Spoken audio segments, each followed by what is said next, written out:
Welcome to the Forge, my wanton wildlings. I'm your creepsmith, and I hope you like my work.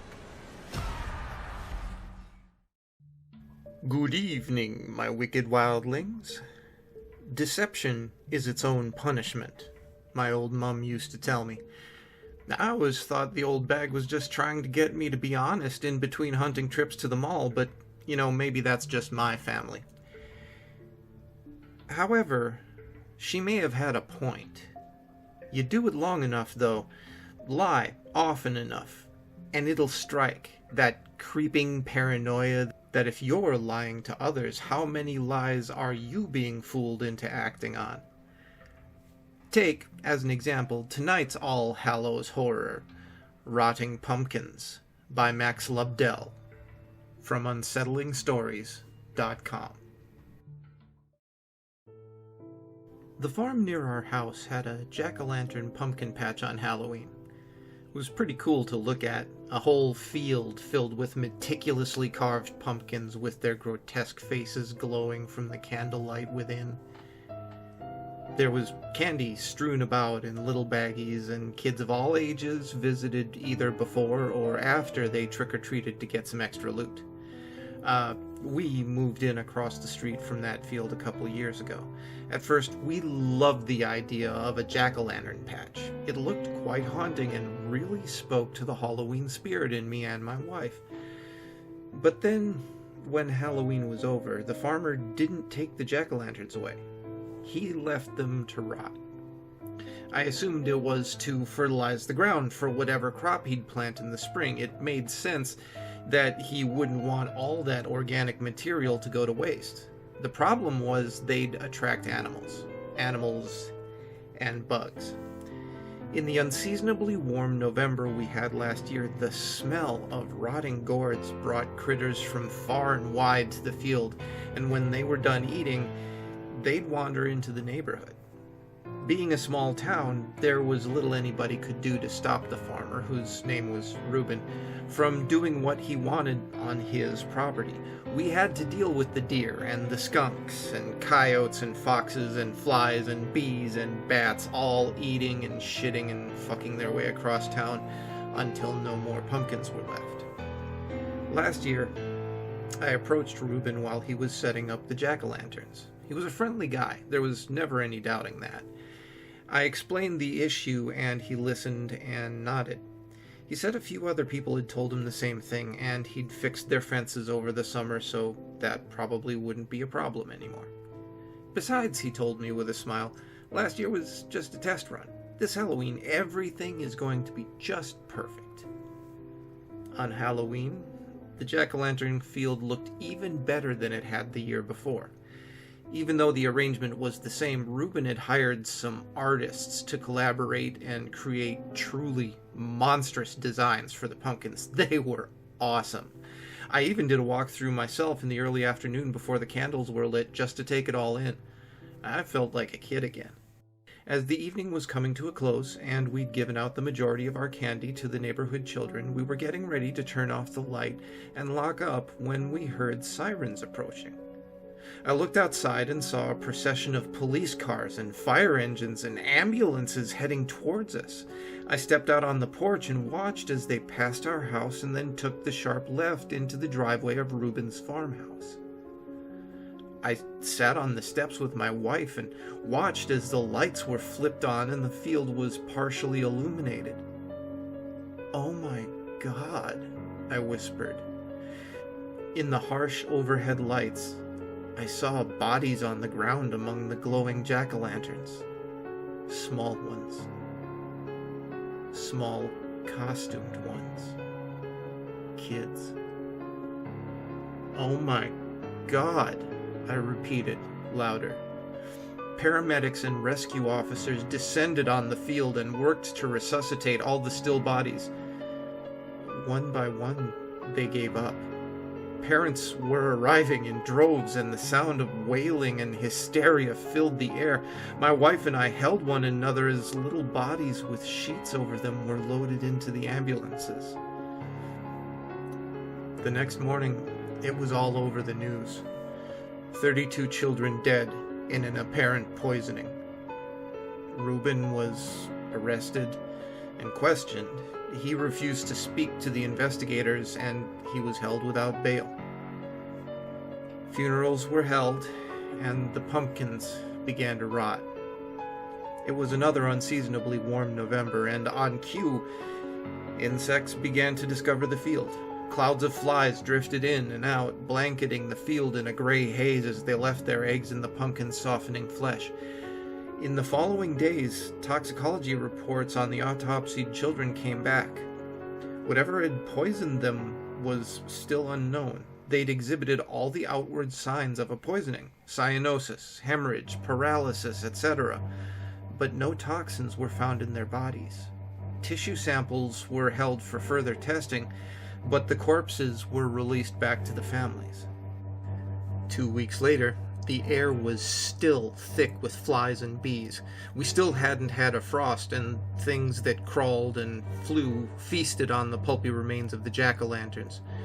From the house, I could see their deformed, hideous faces. Faces which no longer evoked a feeling of holiday fun. They were faces that mocked the dead. The incredibly warm autumn continued 20 degrees above average, according to the weatherman. Flowers were blooming, and the cherry trees had blossomed a full 5 months ahead of time.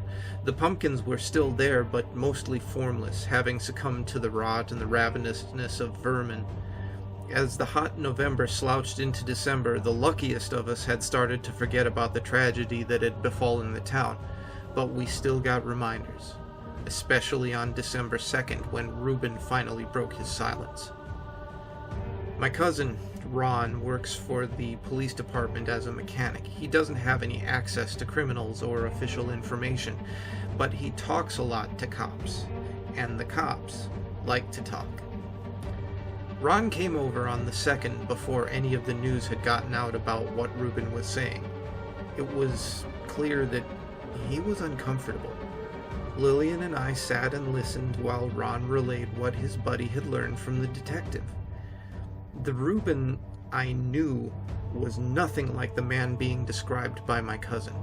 He had blanketed himself with cuts and scars of indecipherable symbols and words. Every inch of his flesh was carved or mutilated in one way or another, something that he'd done with his fingernails over the course of the time that he was in jail. The detectives learned that Reuben was ready to talk when he began to scream the name of each dead child. Just after midnight on the 2nd, he shouted each first, middle, and last name until his voice was hoarse. Detectives stood on the other side of his cell and transcribed what he said. They didn't understand most of it, but it was better than nothing. The main takeaway was a date and time: December 5th, 11 o'clock p.m. No one could figure out what he meant by it, so there was a lot of speculation. All the police could do was park a unit over by the farm overnight just in case he had something planned. On the 5th, I sat with Lillian and Ron on the front porch and stared at the black field in front of us. 11 o'clock came, and nothing happened. We waited for a few minutes, and I saw the cop across the street standing next to his car, smoking a cigarette. As we were getting ready to go inside, I saw something flicker in the field, a tiny flame. "Look," I told the others and pointed. They saw it too. More flickers now coming into view. "Hey!" I yelled to the cop and kept pointing at the field. The cop snuffed out his cigarette and walked around the barn to take a look. He got to the side of the field and then raised his radio to call for backup. As we watched, the flickers intensified as if they were from new candles that had finally started properly burning their wicks after sputtering and threatening to go out. After only a couple of minutes, more police cars arrived. I got up to start across the street. I needed to see what was going on. "Don't," Lillian said as she grabbed my hand, but I shrugged her off and headed toward the fence. I heard Ron walking behind me. The police cars arrived and lit the field up with their searchlights. We could see the rotten pumpkins sitting in the field, all with single candles sticking out of them. They were shaking. One by one, the candles fell and hit the dry straw. The straw ignited. Police officers called for emergency assistance from the fire department, but there was no chance they'd get there in time, and the fire began to rage. Entombed in flame, the rotten pumpkins started to burst. Only after their pulpy bodies had disintegrated did we see what was inside. "Oh my fucking God," Ron half whispered, half prayed. In the place of each pumpkin there was a small, human-shaped thing sitting with its head down and its knees clutched to its chest. The heat intensified further and I backed up, but I still saw it all. One by one, the things rose on sturdy legs and stood erect. They were growing, and soon they reached the sizes of the children who'd died. Their skin began to char and they walked out of the flames toward the crowd of police officers. Without any idea what to do, but terrified out of their minds, some began to shoot. The bullets did not stop them. Round after round tore through their fire-spawned children, exiting their backs and legs and heads in a geyser of gore, but they walked ever forward. Soon the officers who'd fired fell to the ground. They didn't move for a second, but then they just started to rot, just like the pumpkins. Other officers backed away. I backed all the way up to my house and I watched from the doorway with my wife and cousin. We were horrified. A procession of children walked down the street, followed by the police cars. Firefighters worked to put out the blazing field, and after a little while they'd succeeded. Ron turned on his police scanner and we sat in the living room listening with horror as news of dead cops and other officials came in. The children have reached the prison. The children have burned through the cell of Ruben Rendell. The children are carrying Rendell back the way they came. "Oh, fuck," I said and opened the front door. They were coming back down the street, a procession of blackened, smoldering kids carrying a burning man, Ruben, and he was screaming, "It's almost done! Almost finished!" He screamed with peals of hysterical laughter as he burned. The children carried him to the field and placed him in the center. They then placed themselves in the same spot as the pumpkins from which they'd emerged. Most had gone out, while some still glowed with dull red fire. Before Ruben burned to death, he unleashed one final scream. "Please accept this offering! Is this enough? Is this what you needed? See me through! See me through!" There was no sound from him after that final word. Nothing but the crackling of dying flames. The following days were a whirlwind of investigations, media visits, and speculation. No one knew what had happened.